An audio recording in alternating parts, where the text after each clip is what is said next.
ውድ ቻናላችን ቤተሰቦች እንኳን ወደ ቻናላችን በደና መጣችሁ የሀገራት ጨዋታ መጠናቀቅ ላይ ይገኛሉ ምሽት 4:45 እንደዚሁም ደግሞ ለሊት በሚደረጉ የተለያዩ ጨዋታዎች የሀገራት ጨዋታ የሚጠናቀቁ ሲሆን ከቅዳሜ ቀን ጀምሮ ደግሞ የተለያዩ የሊግ ጨዋታዎች መደረጋቸውን ይቀጥላሉ ሊቨርፑልም ቅዳሜ አመሻሽ 12 ሰዓት ላይ በአንፊልድ ከኖቲንግሃም ፎረስት ጋር በሚያደርገው ጨዋታ የእንግሊዝ ፕሪሚየር ሊግን የሚጀምር ይሆናል ከዛ ጨዋታ በፊት ግን የሊቨርፑልን ችግሮች በደንብ መመልከት ያለብን ይመስለኛል እናም በሶስት ቦታ ከፍለንም ባለፉት 11 ጨዋታዎች በተለይ በፕሪሚየር ሊጉ ያየኑ የሊቨርፑል ችግር ምንድነው የሚለውን ነገር በደንብ የምንመለከት ይሆናል በመጀመሪያው ክፍል ላይ የምንመለከተው በአስልጣኙ በኩል መስተካከል ያለባቸውን የሊቨርፑል ችግሮች የምንመለከት ሲሆን በቀጣይ ሁለት ቀናቶች ውስጥ ደግሞ በተከላካዩ እንደዚሁም ደግሞ በመሃልና በአጥቂው ስፍራ ላይ መስተካከል ያለባቸውን ነጥቦች በደንብ የምንመለከት ይሆናል እናንተም ግን በእነዚህ ቦታዎች ላይ ያለውን ችግሮች መስተካከል ያለባቸውን ቦታዎች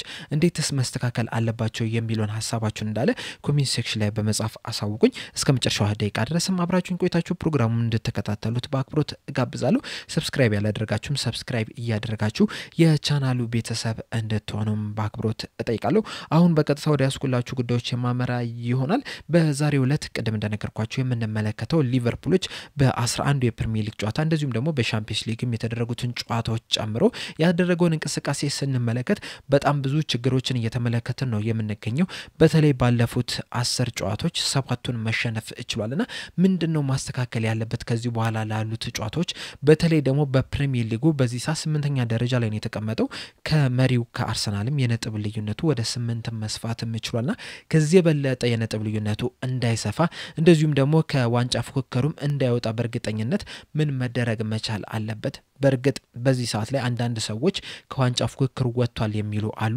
አሁንም መናገር የምንችለው ነገር ቢኖር ምንድነው በዚሁ ሊቨርፑል የሚቀጥል ከሆነ ከዋንጫው ፉክክር መውጣታችን በርግጠኝነት መናገር እንችላለን ነገር ግን ደግሞ በእግር ኳስ የሚፈጠሩ ነገሮች አይታወቁም በቀጣይ በሚደረጉ ጨዋታዎች ምናልባትም አርሰናል ነጥብ ሊጥል ስለሚችል በእኛ በኩል ማድረግ ያለብን ነገር ቢኖር ምንድነው ችግሮቻችንን እየፈታን ራሳችንን በደንብ እያሻሻልን እያጠናከርን ጨዋታዎችን ማሸነፍ መቻል ብቻ ነው በዚህ ሲዝን ላይ እንግዲህ ውጤት ቀውስ ውስጥ ላይ ነው የምንገኘው ክራይሲስ ውስጥ ነው የምንገኘውና ለዚህ ክራይሲስ ተጠያቂ ደግሞ አሰልጣኙ ብቻ አይደለም አሰልጣኙም የራሱ ጥፋት አለበት ተጫዋቾቹም እንደዚሁ የራሳቸው ጥፋት አለባቸውና ሁሉም በየራሱ ማስተካከል ያለባቸው ነገሮች አሉ ከዚህ በፊት ግን በተደጋጋሚ እንደነገርኳችሁ ዋነኛው ተጠያቂ የሚሆነው ለሊቨርፑል ውጤት ማጣት አሰልጣኝ ነው ምክንያቱም እንግዲህ የአሰልጣኝ ዋናው ስራ ያሉትን ተጫዋቾች በማቀናጀት እንደዚሁም ለነሱ የሚስማማ ያጮት ስታይል ሲስተምን በመፍጠር ለተጋጣሚ ቡድን አስቸጋሪ የሚሆኑ ነገሮችን እንደዚሁም ደግሞ ተጋጣሚ ቡድንን ማሸነፍ የሚያስችለውን ታክቲክ በመዘርጋት ተጫዋቾቹ በዛ መንገድ እንዲጫወቱ ማድረግ ነውና ዋነኛው ስራ የአሰልጣኙ ስለሆነ በአሰልጣኙ የምንጀምር ይሆናል አሰልጣኝ አርነ ስሎት በተለይ ባለፈው ሲዝን ሊቨርፑል የፕሪሚየር ሊጉ አሸናፊ እንደሆነ አድርጎታል በዚህ ሲዝን ግን ሊቨርፑሎች እየተቸገሩ ነው የሚገኙትና አሰልጣኙ ማስተካከል ያለባቸው ነገሮች አሉ በመጀመሪያ ደረጃ ሊያስተካክሉት የሚገባ ነገር ቢኖር ምንድነው ግልጽ የሆነ የጌም ፕላን ያጮት ስታይል ሊኖራቸው ይገባል ባለፈው ሲዝን ከተለያዩ ተጋጣሚዎች ጋር የተለያየ አይነት አጮትን ሲጫወቱ መመልከት እችለናል ተጋጣሚ ቡድኖች በሎ ብሎክ ቢመጡም በሚድም ይሁን በሃይ ብሎክ ቢመጡም በሃይ ፕሬስም ቢመጡም ሊቨርፑሎች ግልጽ የሆነ ጌም ፕላን ነበራቸውና ለእያንዳንዱ አጮት የየራሳቸው መልስ ነበራቸው ዘንድሮ ግን ያንን ነገር እየተመለከተን አይደለም የምንገኘው በሎ ብሎክም ሲቸገሩ ተመልክተናል በሚድ ብሎክም ሲቸገሩ ተመልክተናል ሃይ ፕሬስ በሚያደርግም ቲም ሲቸገሩ መመልከት ይችላልና ግልጽ የሆነም ጌም ፕላንም የላቸው አንዳንድ ጊዜ ተጫዋቾቹም ወደ አንድ አይነት አቅጣጫ ሲሄዱ መመልከት ይችላል መሃል ሜዳው ላይ መራሱ በጣም ክፍተትን ስንመለከት ነው የነበረው በተለይ በዚህ ሲዝን በዋነኝነት ሊቨርፑል እየተጫወተ የሚገኘው የሚመስለው 4-2-4 ነውና በዚህ አጫወት ላይ ደግሞ ሊቨርፑሎች በጣም እየተቸገሩ ነው የሚገኙት ፍሎሪን ቪርስም የራሱን ቦታ አላገኘም ሳቡዝ ላይም ትክክለኛውን ቦታ አላገኘም ያ ደግሞ ትክክለኛ የሆነ ጌም ፕላን እንዳይኖራቸው አድርጓልና ያንን ነገር ማምጣት መቻል አለባቸው ሊቨርፑሎች ከዚህ በኋላ ምን አይነት አጫወትን መጫወት እንፈልጋለን የሚለውን ነገር በደንብ አይተው አሰልጣኙ ተጫዋቾቻቸውንም በደንብ አይተው ይህ አጫወት ለሊቨርፑል ይመጥናል የሚለውን ነገር ካወጡ በኋላ ተጫዋቾቻቸውን መፈለግ ወይም ደግሞ ተጫዋቾቻቸውን ብቃታቸውን ተመልክተው ምን አይነት አጫዋት ለነዚህ ተጫዋቾች ይጠቅማል የሚለውን ነገር በደንብ ካሰሉ በኋላ ለዛም ይሆን አጫዋትን ጌም ፕላንን ይዞ መምጣት መቻል አለባቸው ከዛ ያንን ነገር መተግበር መቻል አለባቸው ዘንድሮ ግን የተለያዩ ቦታዎች ላይ የተለያዩ ተጫዋቾች እየተጫወቱ የተለያየ አይነት አጫዋትን እየተጫወቱ ነው የምንገኙና በዛ ምክንያትም እርስ በርስ ቶሎ እንዳይግባቡም አድርጓቸዋል ባለፈው ሲዝን እያንዳንዱ ተጫዋች የት ማን ቦታ ላይ እንደነበረ ስለሚያቅ ያን ያህል አይቸገርም ነበር በደንብ ሲግባቡ መመልከት ይችላልና ያ ግልጽ የጌም ፕላን አለመኖር በዚህ ሲዝን ሊቨርፑሎች እንዲቸገር አድርጓቸዋልና በዋነኝነት ይህንን ነገር ማምጣት አለባቸው ብዬ አስባለሁ በተጨማሪም በዚሁ ላይ መጠቀስ ያለበት ነገር ቢኖር ምንድነው አሰልጣኙ ያልተመቻቸው ነገር ካለ በግልጽ ለተጫዋቾቻቸው መናገር አለባቸው ብዬ አስባለሁ ቀደምም በጥቂቱ ለመጥቀስ እንደሞከርኩት ጌም ፕላን ስታወጣ በሁለት መንገድ ነው ሁለት ነገሮችን አደባልቀ ነው አንደኛው ጌም ፕላን ታወጣና ለዛ ጌም ፕላን የሚሆኑ ተጫዋቾችን ማስገባት ወይም በቋሚ 11 ውስጥ ማሰለፍ ነው ሁለተኛ ደግሞ ተጫዋቾችን አይተ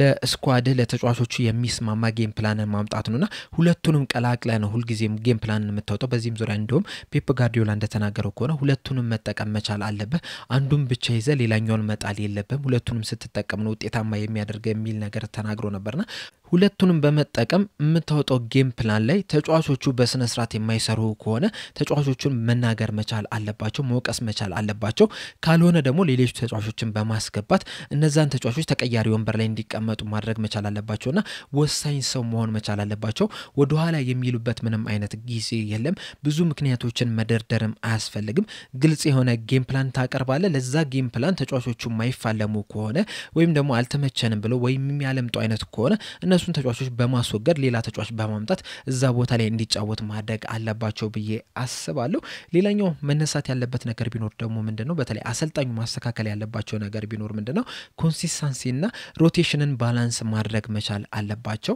ባለፈው ሲዝን እንግዲህ ሊቨርፑል በጣም ትንሽ ስኳድ ነበር የተጠቀመው ትንሽ ተጫዋቾችን ነበር በአብዛኛው ጊዜ ሲጠቀም የነበረው በተለይ ደግሞ ሊቨርፑል የፕሪሚየር ሊጉን ዋንጫ ማንሳቱን ከማረጋገጡ በፊት አብዛኞቹ ተመሳሳይ አይነት አሰላለፍን ነበር ይዞ ሲገቡ የነበሩት በተለይ ቋሚ 11 ላይ ምንም አይነት ጉዳት ካልገጠመ ባለፈው ሲዝን ማን ቋሚ 11 ውስጥ እንደሚገባ ሁላችንም መገመት የምንችለው በጣም ቀላል ነገር ነው የነበረው ዘንድሮ ግን ያንን ነገር ማምጣት አስቸግሯቸዋል በተለያዩ ምክንያቶች ሊሆን ይችላል በጉዳትም ሊሆን ይችላል እንደዚሁም ደግሞ አዳዲስ ተጫዋቾችን መምጣታቸውም ሊሆን ይችላል ብቻ በአጠቃላይ በተለያዩ ምክንያቶች ቋሚ 11ቸውን በደንብ የለዩ አይመስለኝም የተለያዩ ተጫዋቾችን እየሞከሩ ነው የሚገኙት በርግጥ አሁንም ከፕሪሚየር ሊግ ውስጥ ካሉ ክለቦች አንፃር ስንመለከተው በጣም ጥቂት ተጫዋቾችን የተጠቀመ ቡድን ነው በአጠቃላይ እስካሁን ድረስ እንግዲህ 22 ተጫዋቾችን ብቻ ነው የተጠቀመውና ከኤቨርተን ከማንቸስተር ዩናይትድ ከቶተናም ከብሬንትፎርድ እንደዚሁም ደግሞ ከክሪስታል ፓላስ በመቀጠል ትንሽ ተጫዋቾችን የተጠቀመ ክለብም ሆኖ መቀመጥም ይችላል ሊቨርፑሎች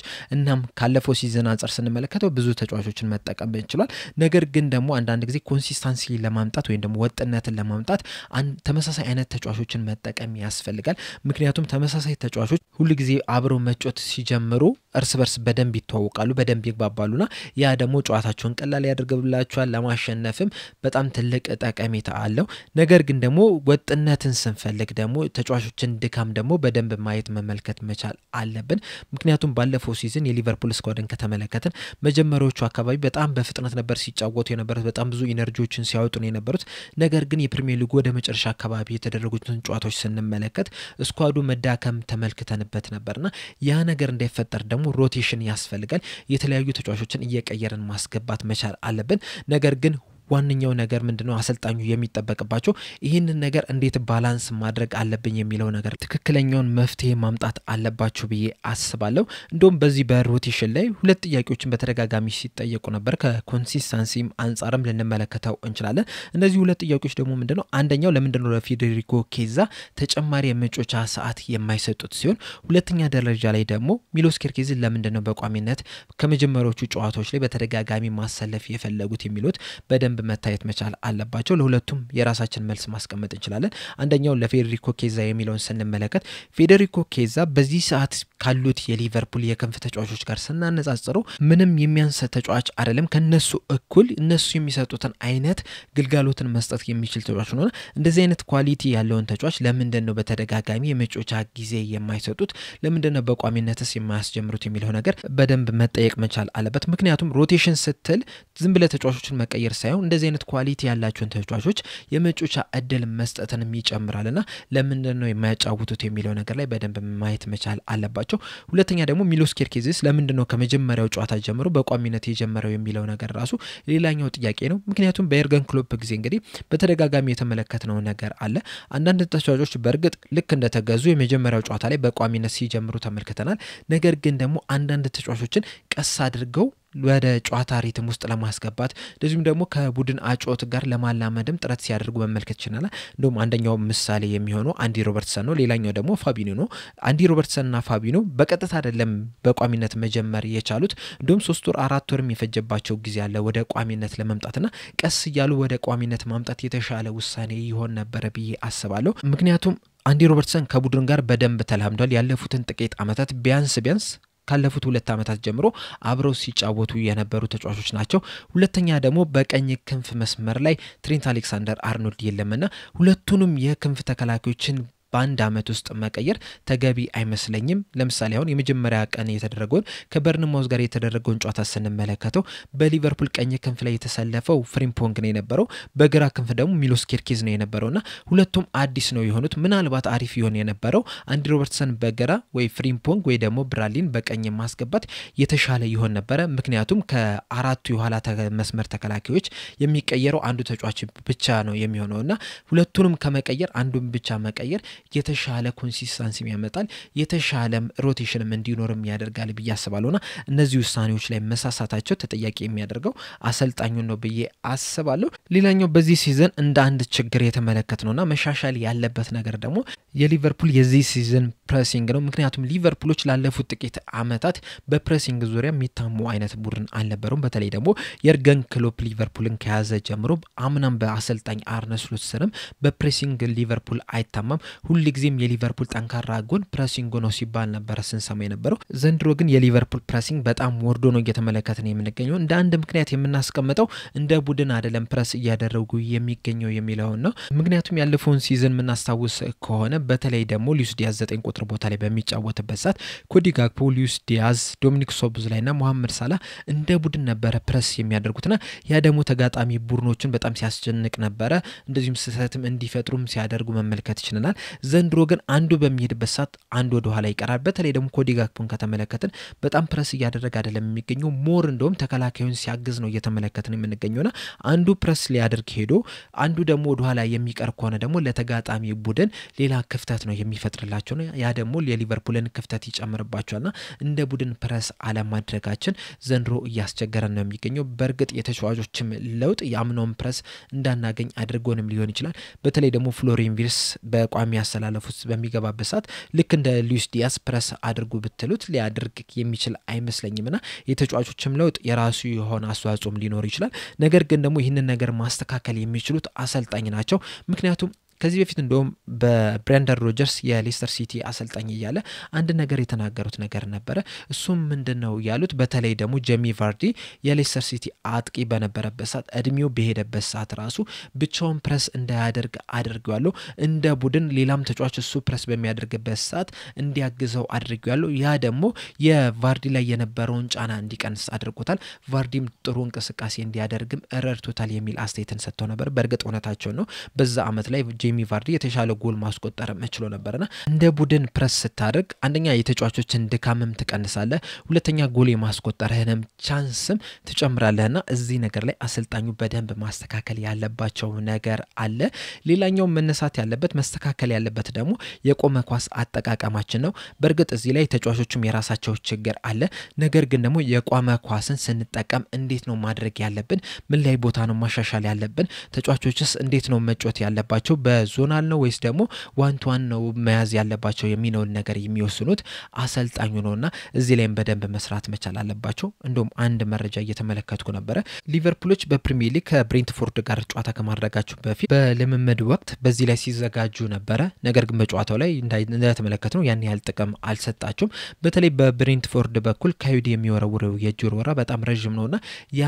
ተጽዕኖ እንዳይፈጥርባቸው ወደ ጎልነት እንዳይቀየር ልምምድ ሲያደርጉ ነበርና እንደዚህ አይነት ልምምዶች ስታደርግ ደግሞ ምንድነው መስተካከል ያለበትን የሚለው ነገር የሚወስኑት አሰልጣኙ ናቸውና እዚህ ላይም በደንብ መስራት መቻል አለባቸው ብዬ አስባለሁ መስተካከልም አለባቸው ከዚህ በኋላ ለሚኖሩት ጨዋታዎች በስተመጨረሻ የምንመለከተው ደግሞ የፊትነስ ችግር ነው በዚህ ሰዓት የሊቨርፑል ተጫዋቾች እየተጎዱ ነው የሚገኙት በተለይ ደግሞ በዚህ ሲዝን የሃምስትሪንግ ጉዳት በጣም በተደጋጋሚ እየመጣ ነው የሚገኙና ያንን ነገር ደግሞ ማስተካከል ያለባቸው የቡድኑ አባላቶች ወይም ደግሞ የኮቺንግ ስታፍ ናቸው ሜዲካል ስታፍም ጭምር ናቸውና እዚህ ላይ ደግሞ የሚመለከተው አሰልጣኙ ነውና ይህንንም ነገር በደንብ መፍታት መቻል አለባቸው እነዚህ ነገሮች ፈተን የማንመጣ ከሆነ በቀጣይ የምናደርጋቸው ጨዋታዎች ላይም ራሱ ልንቸገር እንችላለንና በአጠቃላይ አሰልጣኝ አርነ ስሎት አንደኛ ደረጃ ላይ ጌም ፕላን ሊኖራቸው ይገባል ግልጽ የሆነ ያጮት ስታይል ሊኖራቸው ይገባል በሁለተኛ ደረጃ ደግሞ ወጥነትንና ሮቴሽንን ባላንስ ማድረግ መቻል አለባቸው እንደዚሁም ለተጫዋቾችም እድል መስጠት አለባቸው በተለይ ደግሞ እንደነ ፌዴሪኮ ኪዛ አይነት ላሉ ተጫዋቾች በሶስተኛ ደረጃ ደግሞ ተጫዋቾችን በግልጽ መናገር መጀመር መቻል አለባቸው መሸፋፈን የለባቸውም በአራተኛ ደረጃ ደግሞ ፕሬሲንጉንም ማስተካከል መቻል አለባቸው በአምስተኛ ደረጃ የቆመ ኳስ አጠቃቀም ላይ አሁንም መስተካከል ያለባቸው ነገሮች አሉ በስተመጨረሻም ደግሞ የተጫዋቾችን ፊትነስንም በደንብ መመልከት መቻል አለባቸው ብዬ አስባለሁ እንዳጠቃላይ በአሰልጣኝ አርነ ስሎት በኩል መስተካከል ያለባቸው እነዚህ ናቸው ብዬ አስባለሁ በእናንተ በኩል ግን ተጨማሪ አሰልጣኝ አርነ ስሎት ማስተካከል አለባቸው የምትሉትን ሐሳቦች እንዳለ ኮሜንት ሴክሽን ላይ በመጻፍ አሳውቁኝ በቀጣይ ደግሞ ተከላካይ መስመሩ እንደዚሁም ደግሞ የመከላከል መዋቅሩ እንዳጠቃላይ እንደ ቡድን ምንድነው መስተካከል መቻል ያለበት የሚለው ነገር የምንመለከት ይሆናል ከዛ በኋላም ደግሞ የመሃል ሜዳውና የአጥቂው ስፍራ ተጫዋቾችስ ምንድነው ማስተካከል መቻል ያለባቸው እንደ ቡድንስ ስናጠቃ ምን ላይ ነው ማስተካከል ያለብን የሚለው ነገር የምንመለከት ይሆናል ለአሁን እኔ እዚህ ላይ አበቃው በቀጣይ እስከምንገናኝ ድረስ ሰብስክራይብ ላይክ ሼር ማድረግ እንዳትረሱ ቸር ያቆየን